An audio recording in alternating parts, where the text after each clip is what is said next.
La vie est belle est un conte à l'envers, l'histoire d'une très vieille dame, 90 ans, qui s'appelle Belle, qui a eu une vie un peu comme les autres. Elle a voulu être infirmière, puis elle a eu des enfants, elle s'est mariée avec un homme d'origine étrangère.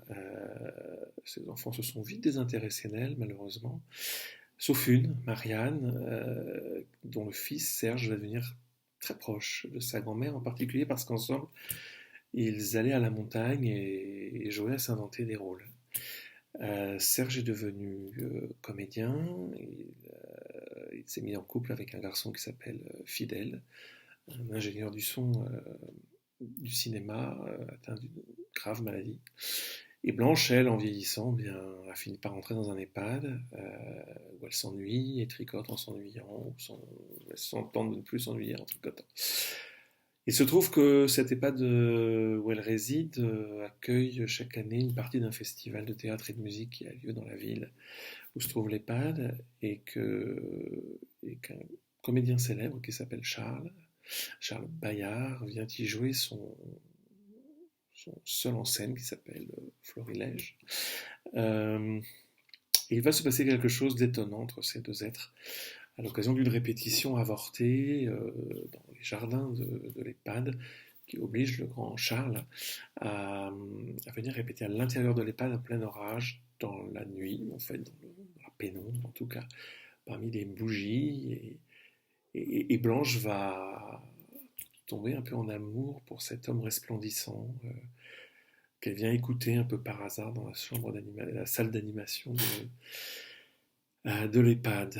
Donc elle va avoir de cesse ensuite, très rapidement, de tout faire pour aller découvrir Charles Maillard sur une vraie scène. Avec elle, elle va entraîner les personnes valides de l'EHPAD qui sont ses amies, les personnes moins valides.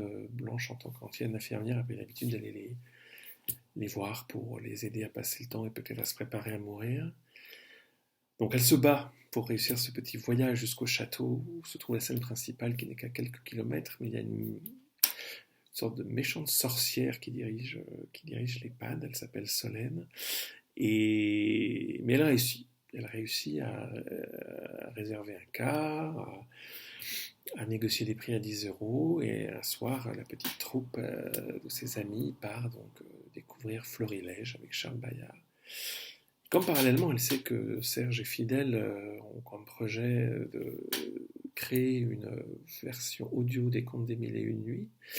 Elle les invite aussi à venir au spectacle pour tenter qu'ils rencontrent Charles Bayard, puisque pour soutenir ce projet, il recherche une voix célèbre à enregistrer autour de ces contes si fameux des Mille et Une Nuits. Et donc, voilà, à travers un film d'abord très choral, où se développe à travers des flashbacks des vies multiples, en particulier celle de Belle, mais pas que, celle de Charles, celle de Serge. On apprend beaucoup de choses sur tous ces êtres qui se croisent, sur leurs vies anciennes, sur leurs amours anciennes. Tout ce petit monde va se retrouver, comme souvent au théâtre, pour une scène finale, la grande scène finale, dans cette cour de château où le jeu va se construire entre cinéma, théâtre, musique, jusqu'au moment où Charles fait un malaise sur scène. Il n'y a pas de docteur dans la salle, mais il y a une infirmière, Belle, qui va donc monter sur scène, prodiguer les premiers soins à Charles. Et parmi ces premiers soins, il y a le fait de l'embrasser sur la bouche. Et donc voilà, on se retrouve dans la situation où une vieille princesse embrasse un vieux prince, ce qui voilà, inverse complètement les codes du conte, qui vont être tout au long du film soit un petit peu malmenés, soit révélés, soit on va leur redresser des petits clins d'œil détournés, comme à travers une bande de frères qui n'est pas sans rappeler les sept nains dans Blanche-Neige et les sept nains. C'est un film donc sur la vie pour moi, parce que l'art c'est la vie, sur l'amour qui peut nous prendre à n'importe quel âge, et c'est aussi un hommage à ma grand-mère.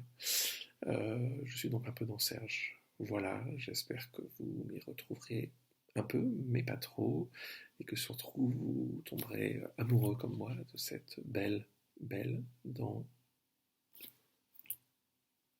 la vie est belle. Pardon.